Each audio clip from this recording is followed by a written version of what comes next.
دوستو، افغانستان کا نام ذہن میں آتے ہی خشک پہاڑ، بنجر زمین، صحرا اور دہشت گردی کی ایک امیج ہمارے ذہن میں بنتی ہے۔ افغانستان میں تقریباً 7 سے 8 زبانیں بولی جاتی ہیں، جس میں پشتو اور تاجک باقیوں کی نسبت زیادہ ہے۔ افغانستان صدیوں سے ہی جنگوں اور مختلف ایمپائرز کا گڑھ رہا ہے۔ اگر تاریخ کا مطالعہ کیا جائے تو پرشینز، میسیڈونینز، عربز، منگولز، مغلز، سوویتس اور برٹش ایمپائرز نے افغانستان پر قبضہ کرنے کی کوشش کی۔ دوستو، افغانستان کے یہی خشک پہاڑ قیمتی معدنیات سے مالا مال ہیں۔ افغانستان میں کون کون سے معدنیات ہیں، ان کا پتہ کیسے لگایا گیا، یہ معدنیات کتنے قیمتی ہیں، اور ان معدنیات کو حاصل کرنے کی ریس میں کون کون سے سپر پاورز ممالک شامل ہیں، یہ تمام معلومات آج ہم آپ کو اپنی اس ویڈیو میں بتائیں گے۔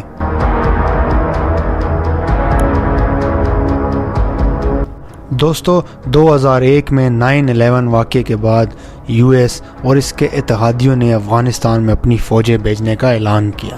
ان کا مشن افغانستان کو ٹیررزم سے نکالنا اور افغانستان کا انفراسٹرکچر دوبارہ سے بحال کرنا تھا۔ اس سے پہلے سوویت یونین بھی تقریباً اسی مشن کے ساتھ افغانستان آیا تھا۔ 1979 سے 1989 تک سوویت یونین اور اس کے مشرقی یورپی اتحادیوں کا افغانستان کے زیادہ تر صوبوں پر قبضہ رہا۔ ان 10 سالوں میں جب سوویت یونین اور اس کے اتحادیوں کی فوج وہاں موجود تھی تو انہوں نے ان معدنیات کا کھوج لگانے کے لیے سروے اور ریسرچ شروع کی اور افغانستان کے منرلز کا ایک میپ بنایا۔ لیکن افغان مجاہدین کے ساتھ جنگ اور اس جنگ کی وجہ سے بھاری نقصان کے باعث اس کام پر زیادہ توجہ نہیں دی گئی، اور سوویت یونین شکست کے بعد افغانستان سے واپسی کا راستہ تلاش کرنے لگا۔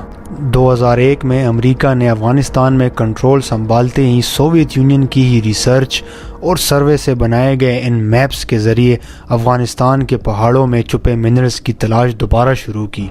2010 میں یو ایس جیولوجیکل سروے نے اس پروجیکٹ پر کام کرتے ہوئے اس بات کا اعلان کیا کہ افغانستان میں تقریباً 1 سے 3 ٹریلین ڈالر کے قریب معدنیات کا ایک بہت بڑا خزانہ ہے۔ ان معدنیات میں copper, aluminium, gold, silver, zinc, mercury, iron اور لیتھیم وغیرہ شامل ہیں۔ اس کے علاوہ ریئر ارتھ میٹلز، یورینیم، زنک، ٹالک اور ماربل بھی شامل ہیں۔ اس بات میں کوئی شک نہیں کہ ان معدنیات کا حصول کسی ملک کی معیشت میں اہم کردار ادا کر سکتا ہے، لیکن ان میں سب سے اہم لیتھیم ہے۔ دوستو، اگر لیتھیم کی بات کی جائے تو یہ وہ میٹل ہے جو لیتھیم بیٹریز، الیکٹرانک گیجٹس جیسے موبائل فون، لیپ ٹاپس وغیرہ کے بنانے میں استعمال ہوتا ہے۔ یہی لیتھیم بیٹریز بجلی سے چلنے والی گاڑیوں میں بھی استعمال ہوتی ہیں۔ یو ایس جیولوجیکل سروے کے مطابق افغانستان میں تقریباً 21 ملین ٹنز لیتھیم کے ذخائر موجود ہیں۔ یو ایس جیولوجیکل سروے نے ہی افغانستان کو سعودی عربیہ آف لیتھیم کا نام دیا ہے، یعنی جیسے سعودی عربیہ میں آئل اینڈ گیس وافر مقدار میں موجود ہے، ویسے ہی افغانستان میں لیتھیم موجود ہے۔ ٹیکنالوجی کے اس دور میں جہاں ہر روز نئی ایجادات ہو رہی ہیں، ایسے میں لیتھیم کی قدر و قیمت کا اندازہ ہو ہی جاتا ہے۔ ان سب معلومات کے بعد افغانستان میں پائے جانے والے ان معدنیات کی اہمیت کا اندازہ تو آپ لوگوں کو ہو ہی گیا ہوگا، لیکن ذہن میں ایک سوال ضرور آتا ہے کہ ان منرلز کو سوویت یونین کے بعد افغانستان میں اپنی فوج بھیجنے والا ملک امریکہ نکال کیوں نہیں سکا؟ ان منرلز کو امریکہ نے اپنے استعمال میں کیوں نہیں لایا؟ جبکہ افغان حکومت تو پہلے ہی سے امریکہ کی حامی تھی اور امریکہ ان کے ساتھ مل کر اس پروجیکٹ پر کام کر سکتا تھا۔ اس کے علاوہ افغانستان کے کافی لوگ بھی امریکہ کے حامی تھے، کیونکہ امریکہ وہاں امن و امان کی صورتحال قائم کرنے کے لیے آیا تھا۔ اس کی سب سے بڑی وجہ یہ ہے کہ ان ٹریلین ڈالرز کی معدنیات کو استعمال میں لانے کے لیے ایک مکمل انفراسٹرکچر اور انڈسٹری درکار تھی، اور وہ بھی افغانستان میں۔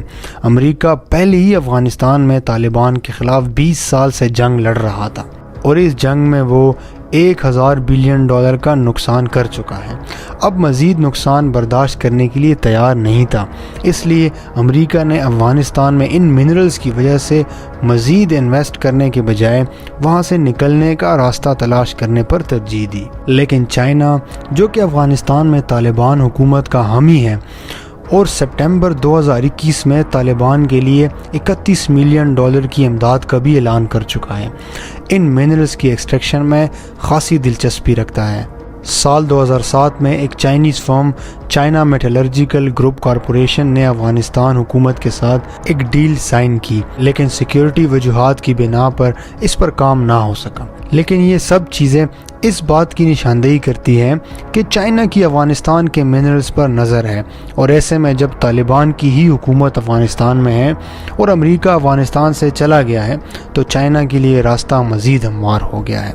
دوستو، آپ کو ہماری یہ ویڈیو کیسے لگی کامنٹ سیکشن میں ضرور بتائیے گا۔ ایسی مزید معلوماتی ویڈیوز کے لیے آپ ہمارے اس چینل کو ضرور سبسکرائب کریں۔